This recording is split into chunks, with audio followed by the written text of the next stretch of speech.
आज विधायक के सेहरा हमारे सुरेंद्र भैया के माथा पर चमकता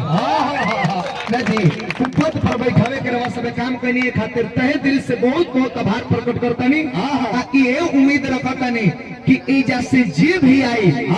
यहाँ के अब विधायक के सीट से बने नेक्स्ट इलेक्शन में यहाँ के सांसद के सीट से आई वो परवा सब विजय प्राप्त करावे के हाथ करे मनोकामना पूरा होता रहो। जय हो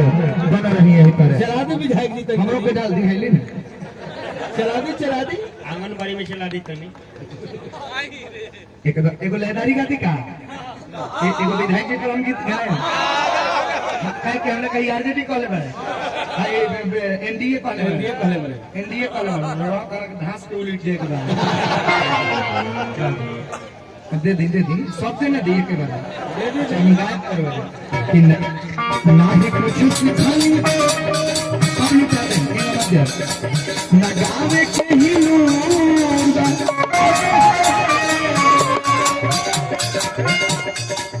नहीं दिखाता मैया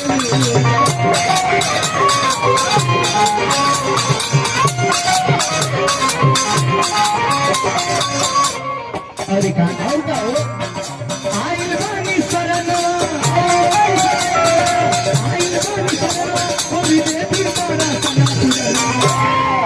गोरतानी ना भेनमा भारत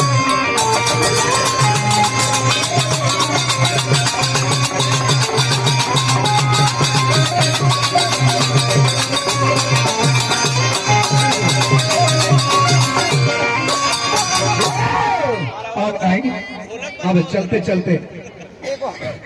कटो का भैया देख लिया कहीं हाँ अब देखी लू चलते चलते को गणेश जी का सुमिरन भाई के एक बाद समय दे दे पलटू परदेसी भाई के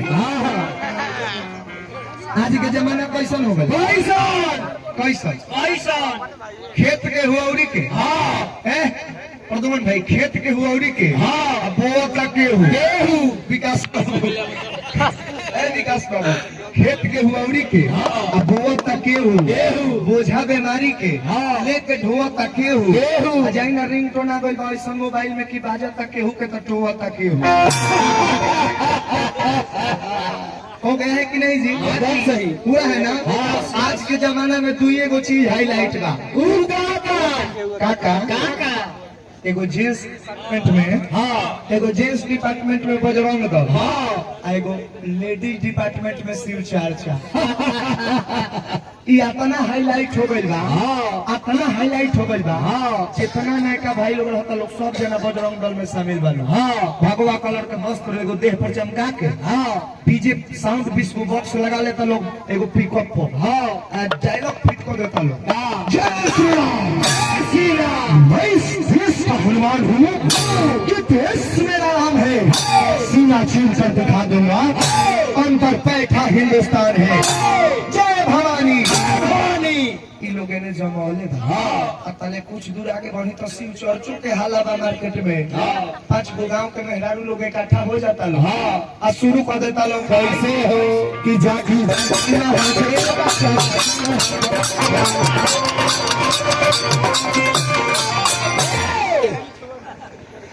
प्रणाम गुरु भैया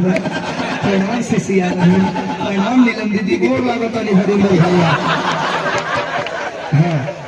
जागी जागी महादेव 2 किलो लड्डू 1 किलो सेव रोज भेज दिए महादेव हाँ मैंने शिव पूजा के साथ साथ पेट पूजा भी जरूरी बा यही से हम कह दी हनी ये लेके हम कह दी हनी कि शिव चर्चा नो खर्चा कैसे 2-4-5-10 हजार के लागत खर्च रही थे में इको जानी शिव जी के पजरा ना सटी इको जानी पजरा ना सटी बकर काहे सटल बन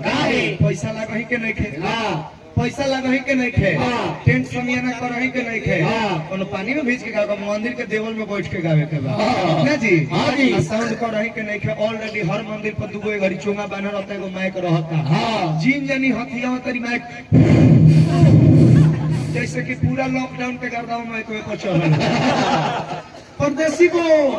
चलो शिव चर्चा स्टार्ट होके जा अभी परदेसी बसी गंदर बके ले रंजीत बके ले गिर जाता है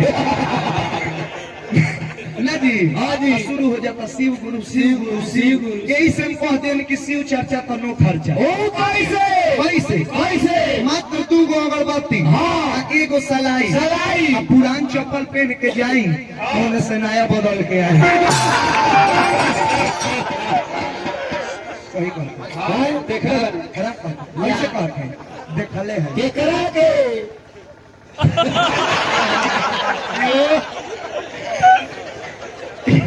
के मेहराज के दी परदुमन परदेसी बो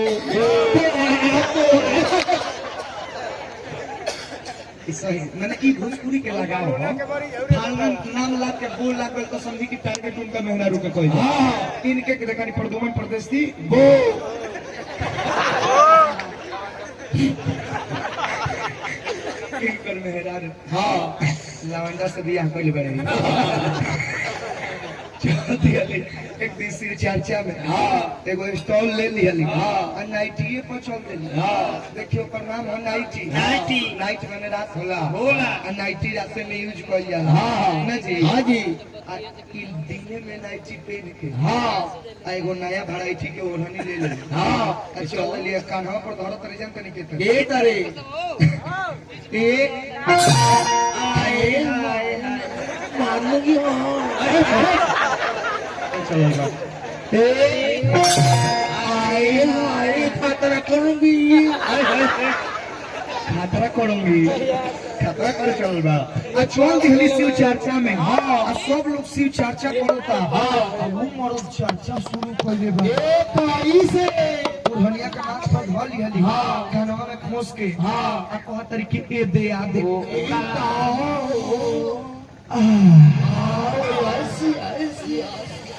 हाय दया अरे मारे बोल नहीं दे फतवी अरे हमार परदेसी के दे आ दे ओ भाई गॉड ऐसी अरे हमार परदेसी अरे हमारे में परदेसी जब धोती के खूंट धा के मेही में जान चोल देवेला तो बुझाला जे कि बैंड में के लवंडो फेल हो गई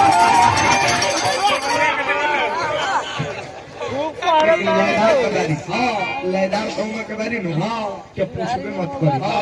खाना बना देवेली नु जहिया मिजाज से खाना बना दी वो दिन इनका पूरा खाना नु पास ही सूते ले जहिया मन से खाना बना दे लेकिन देखिए कैसे भाव लागल बराबर